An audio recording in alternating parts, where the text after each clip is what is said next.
Picture अभी बाकी है, ये तो सिर्फ ट्रेलर है। इंधन दरवाढीवर सुप्रिया सुळे यांनी ही प्रतिक्रिया दिली। पंतप्रधानांच्या अध्यक्षतेखाली सर्वपक्षीय बैठक बोलवा, सुप्रिया सुळेंनी ही मागणी केली आहे। इंधन दरवाढीवरून वडेट्टीवारांनी सुद्धा सरकारवर जहरी टीका केली आहे। सरकारच्या चुकीच्या धोरणामुळे पेट्रोल डिझेल मिळत नसल्याचं वडेट्टीवार म्हणाले।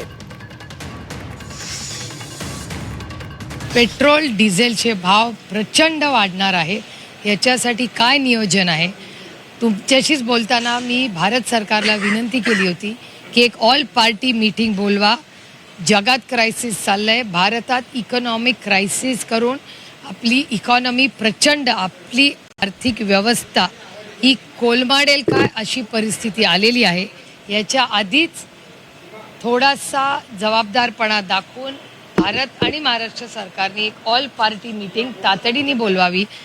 आदरणीय प्रधानमंत्रीजी परदेशात जायच्या आधीही मी विनंती केली होती की प्रधानमंत्र्यांच्या अध्यक्षतेखाली एक ऑल पार्टी मीटिंग घ्यावी, कारण देशामध्ये प्रचंड संघर्ष आणि अडचणीचा काळ आहे आणि नियोजनबद्ध प्लॅनिंग न केल्यामुळे तुम्ही बघताय ही फक्त सुरुवात आहे।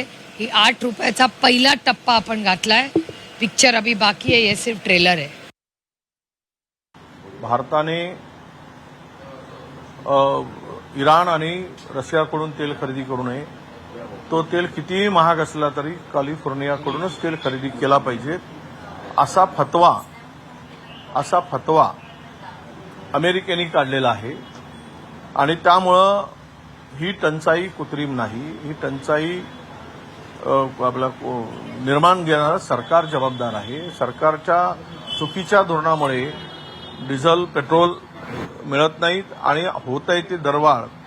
ही दरवाढ उद्या पेट्रोल 150 रुपयावर जाईल, डिझेल 140 रुपयापर्यंत जाईल। पुढच्या महिनाभरामध्ये ही परिस्थिती होईल। फक्त एवढंच आहे की एकाच वेळेस वाढवायचं नाही, म्हणून 1-1, 2-2 रुपये वाढवण्याचं काम सुरू आहे आणि भविष्यात तुम्हाला 8 दिवसांनी 5-5 रुपये वाढवलेले दिसतील, हे लपून राहणार नाही।